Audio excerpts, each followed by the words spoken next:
Hello, friend! My name is Asindra, and today I'm going to continue playing for you Heartbaked with Friend. Hi!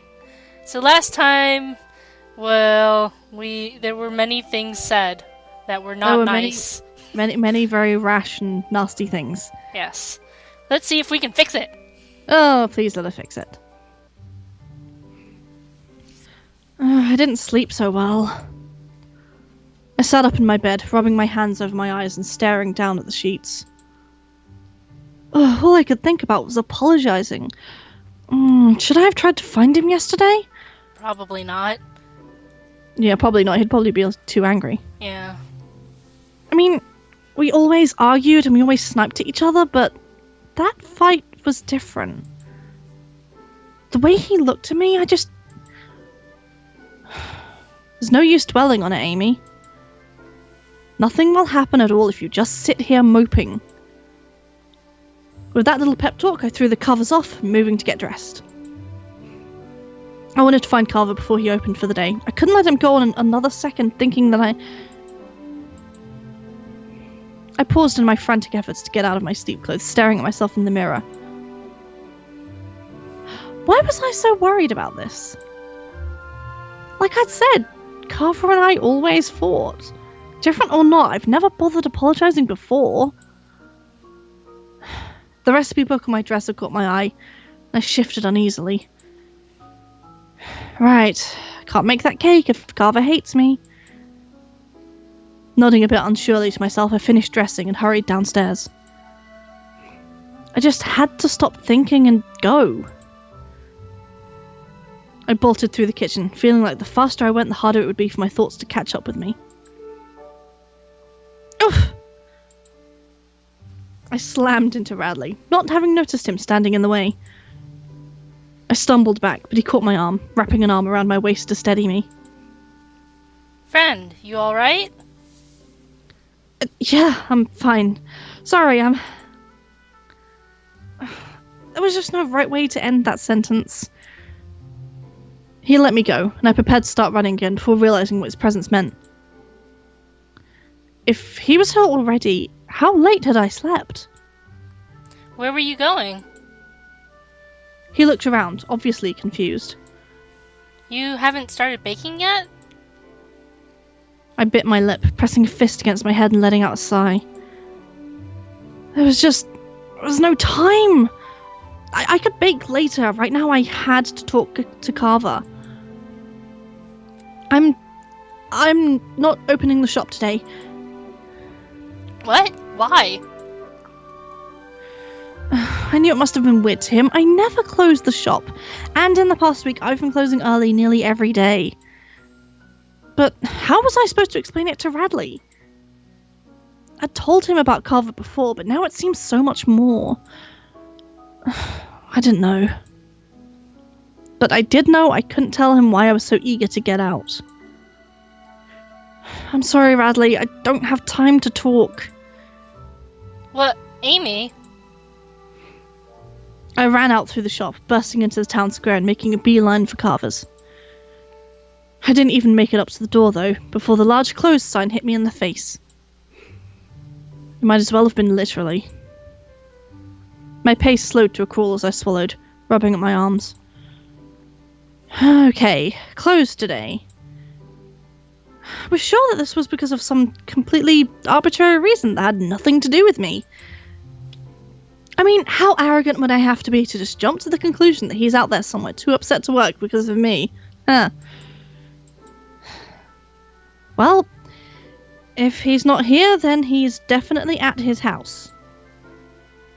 Nodding, I clenched my hands into fists and headed off towards the forest. Maybe I'd get lucky and find him in that clearing like before. I swiveled in the direction of the forest, inhaling deeply and starting to walk. Oh, Amy! At the sound of my name, I turned, frowning. Sorry, I'm sort of... I blinked when I recognized the person who spoke as the pointy-nosed elf. I really should learn his name. But not now, there's no time. Sorry, sir, I don't have time to talk right now. The elf tilted his head. That's fine. I just wanted to say my daughter really enjoyed those cupcakes. I wish I was in a better frame of mind so I could actually enjoy that. I mumbled to myself, and the elf blinked. Huh? I didn't say anything. Right. Anyway, I'm happy I ended up taking Carver's recommendation. Sorry I didn't bother trying something from your shop before. I didn't hear the rest of his sentence, the sound of my internal shock blocking out everything else. Carver's recommendation? As in, he'd recommended? I never would have done that for him. Not in a million years. Maybe I'd been taking our rivalry too seriously? A strange feeling crept over me, one I couldn't even name, and I shook my head, turning and bolting towards the forest. Amy? I was panting by the time I reached Carver's house, and it took a second to calm myself, pressing a hand against my stomach. Okay, it'll be fine. You'll apologize, and Carver won't hate you anymore, and then... Stop thinking, start knocking. Repeating this mantra in my head, I knocked firmly on his door twice. Then again. And again. A few moments later I realised I was banging on the hard surface with enough force that the sound rang through the trees and there was no response. I groaned, taking a step back and running my hands through my bangs, tugging at them. Okay, assuming he's not just there and ignoring me. But what if he was? Carver? Are you there? Look, I'm sorry, okay? I didn't mean it.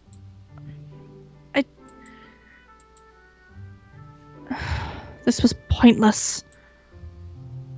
I stood in front of the door for another minute before I forced myself to turn away, swallowing thickly. What if he never talks to me again? What if I never get a chance to say... I didn't know how that sentence ended. My eyes started burning, and I blinked hard, walking deeper into the woods. The sun filtered down through the cotton candy trees, lighting up a path that I followed without realizing. All I knew was I didn't want to get back to town just yet. I couldn't go back and open up the shop like everything was okay. Logically... Sorry, I just dropped something. You okay? Yeah, so it's fine. Logically, I knew that if I couldn't find Carver today, there was always tomorrow or the next day. But the sense of urgency wouldn't leave me alone. I hated imagining what Carver must be thinking, what he must assume I'm thinking. Before I realised the forest path was ending and I found myself on some kind of farm. Well, farm was probably a misleading word. There was a shack, a pen with 2 sheep. Oh, great. The last thing I wanted to deal with feeling like this was that guy. Benjamin. I barely looked at him twice, but Carver had been nice enough to give him a job. Maybe nice wasn't the word for it, but... I groaned, shaking my head and turning to hightail out of there, but a flash of magenta caught my eye, and I blinked, squinting. He looked so peaceful. Yeah. Laying next to one of the sheep, his head propped up on its furry body, was Carver. I felt relief flood me. I really thought that he was just holed up in his house, ignoring me. But now, with him right there, I had no idea what to say. All the words I'd prepared slipped out of my mind, lost completely. Tentatively, I walked closer, holding my breath. I was pushing open the pen before the other pastry chef noticed my presence. He glared at me, sitting up and tucking his hair behind his ears. What do you want? What do I want? If only I could answer that question. I don't know. Fuck. I was thinking maybe you could meditate with him or something. That would be cool. That would actually be quite cool. Like, I want to say the whole, like, we both said things we don't mean thing, but I feel like that's a bit out of character for her right now. Yeah, I agree. Like, she's a bit awkward sometimes. So, which one do we want to go for? So, sheep, huh? Okay. I walked closer, linking my hands behind my back. So, sheep, huh? Carver glared at me, and I winced. Pastry God, why could I not be awkward when it really counted? I cleared my throat, inching closer. It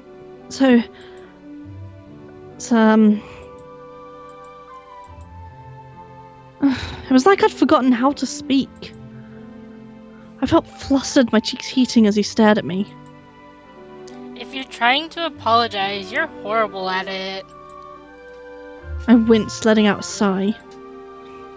I shifted awkwardly in place for a second, before moving next to him and sitting down. Look, I'm sorry. I don't know if he believed me or not. I don't think I've ever apologized to him before. He stared at me for a minute, and then faced forwards again, resting his elbows on his knees. I don't know why I always say stuff like that to you. It just sort of comes out. He let out a scoff. Well, I suppose someone of your level of immaturity can't be expected to keep track of everything they say. Now I remember. Despite myself, I can feel my own lips twitching up at the sight of his smile. A flicker of hope lit up in my chest. I wanted to say something else, but nothing came to mind. Instead, I shifted awkwardly, biting my lip. I looked over to the sheep, seeing it still laying down, docile. I wondered if the sheep were just overly trusting, or if Carver came here often enough that they were used to him. I'm sorry, too. I didn't mean to get so worked up. My eyebrows shot up. I was surprised to hear his apology. I knew, I hoped he hadn't meant it, but I couldn't help but feel relieved. Then, immediately after, guilty. I was the one who was trying to get closer to him because of a recipe, after all. At this thought, my shoulders fell a bit. It was strange, though. I was actually sort of enjoying being around Carver. I never thought that would happen. I was distracted from this realization, though, by Carver's next words. It just upset me more than it usually would. Because I was actually starting to... He trailed off, and I felt my stomach flutter, waiting for him to continue. Oh. Right. I have something else I should apologize for. What? I couldn't help but be disappointed. I sort of wanted to know what he was going to. I stole your shoes. What? I'm the one that stole your shoes. It took me a second to even realize what he was talking about. It felt like that happened so long ago. Oh yeah, because she had the shoes in... Okay. It was like the second episode or something.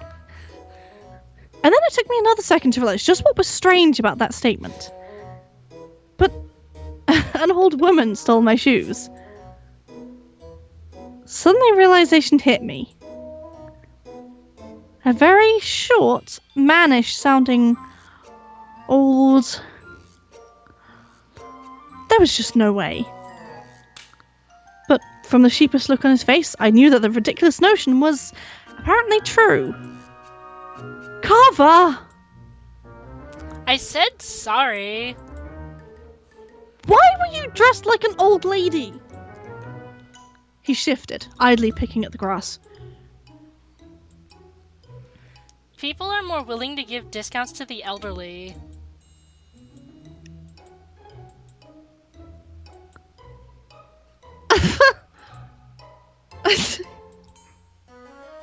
I laughed hard, tossing my head back far enough that my hat fell off. Carver glared at me, punching my arm. Shut up! Just because I'm conscious about the cost it takes to run a bakery.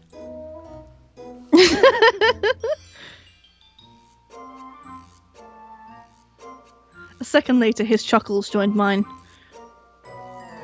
I laughed until tears streamed from my eyes, flopping back onto a rather disgruntled sheep. I didn't notice I was leaning against Carver until he leaned back against me. Aww. Aww. Aww, what? Aww. What? Why did you just end it there?